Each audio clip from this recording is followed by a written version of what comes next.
Good day, everyone.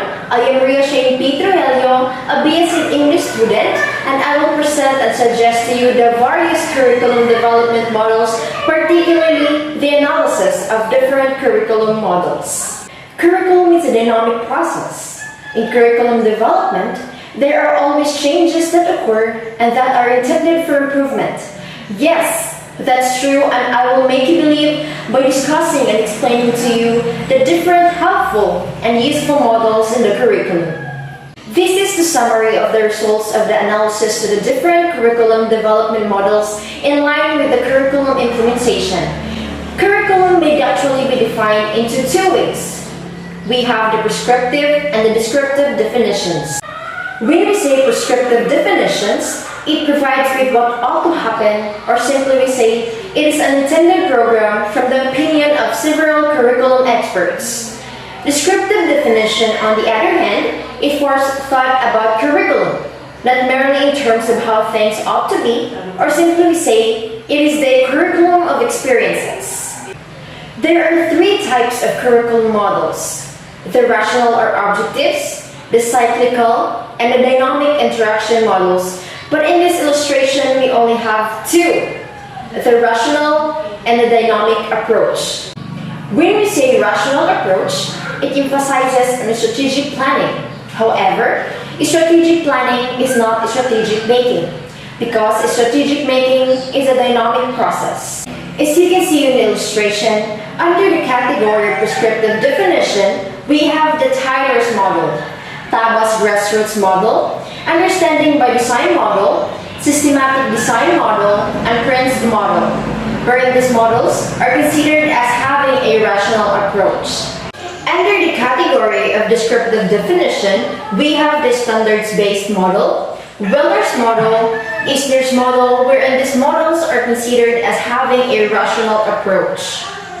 Under the category of prescriptive definition, we have the contextual filters model, Nichols model, and Powell's model, in which it falls to the dynamic approach.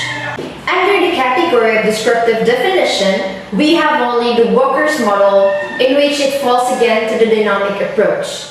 So these are the following curriculum developers and their crafted models for the purpose of improvement, in which it is being suggested by Print in 1993. His curriculum development model emphasizes the planning phase. Tyler's model shows that in curriculum development, the purposes of the school, educational experiences related to the purposes, organization of the experiences, and the evaluation are the considerations that must be made. Taba contributed to the theoretical and pedagogical foundations of concepts development and critical thinking in social studies curriculum. She helped lay the foundation for a diverse student population. We have Wiggins and McTay. Their technique is used as a framework for developing literacy education for the students. According to them, the goal of teaching for understanding is to give students the tools to take what they know and what they will eventually know and make a mindful connection between ideas. We have Dick and Carey. Their model provides an easier way to deal with online program for anyone who develops or teaches an online courses. According to Dick and Carey, the increased focus on goals, objectives, and testing in their model help ensure that good outcomes are delivered. We have Murray Print. His model prescribes a useful and easy-to-understand process in developing curriculum. Print model also embraces the principles of cyclical and dynamic models in its procedures. We have Alan Glatthorn. He advocates for the standard-based curriculum development model. He is helping students to prepare scholarly work. His model uses a step-by-step approach, providing specific details to shepherd the students through the complex of writing process. We have Darrell Kenneth Weller, developed and produced his own cyclical model called Weller's model, presented to his book Curriculum Process in 1967. According to his model, curriculum development should be responsive to changes in the education sector and make appropriate modifications to account for these changes. Eisner pushed the curriculum landscape by openly questioning the value of measurable objectives.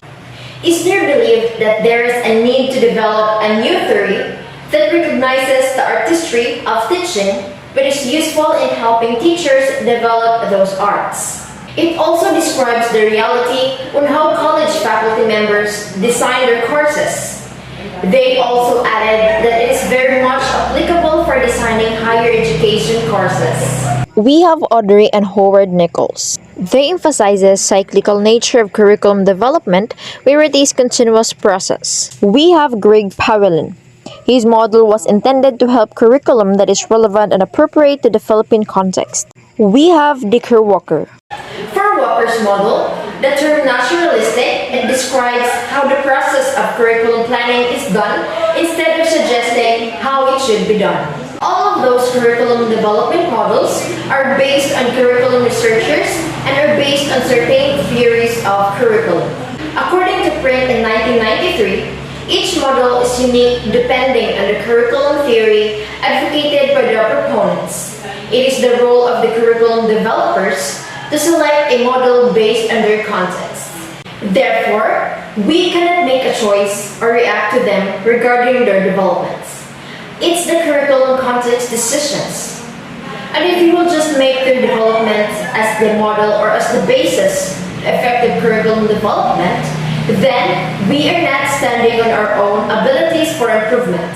So the only thing I learned from this discussion is that understanding the nature of discipline is also essential in curriculum development.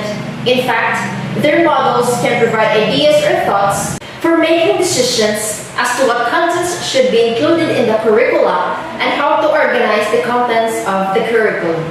That would be for the analysis of the different curriculum development models. I hope you learned something from me, and I hope to catch you all for the next video.